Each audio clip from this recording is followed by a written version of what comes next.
Հավատքի բանկի գրքույկը Չարլզ Սպերջեն, օր հունվարի 21։ Եվ եգիպտացիները կիմանան, որ ես եմ Եհովաս։ Ելք 7-րդ գլուխ 5-րդ խոսք։ Դժվար է սովորեցնել անաստված աշխարհին։ Եգիպտոսը չի ճանաչում Եհովային, ուստի համարձակվում է իր կուռքերը կանգնեցնել և նույնիսկ համարձակվում է հարցնել ո՞վ է Տերը։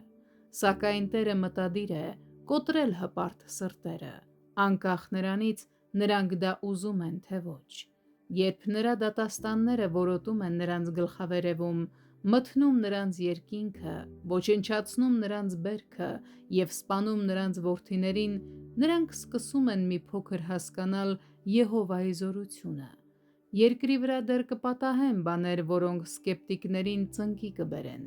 Եկեք չհուսահատվենք նրանց հայհոյանքներից, քանզի Տերը կարող է և կհոգա իր անվան մասին, և նա դա կանի շատ արդյունավետորեն։ Նրա ժողովրդի փրկությունը ևս մեկ հզոր միջոց էր Եգիպտոսին հասկացնելու, որ Իսրայելի Աստվածը Եհովան կենդանի և ճշմարիտ Աստված է։ 10 պատուհասներից ոչ մեկում ոչ մի իսրայելացի չմեռավ։ Ընտրյալ սերնդի ոչ մի անդամ չխեղդվեց Կարմիր ծովում։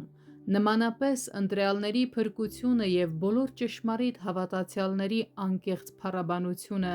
կստիպեն նույնիսկ Աստծո ամենահամար թշնամիներին ընդունել, որ Եհովան Աստված է։ Թող որ նրա համոզիչ զորությունը դրսևորվի Սուրբ Հոգու միջոցով Ավետարանի քարոզչության մեջ, մինչև բոլոր ազգերը խոնարհվեն Տեր Հիսուսի անվան առջև և նրան Տեր կանչեն։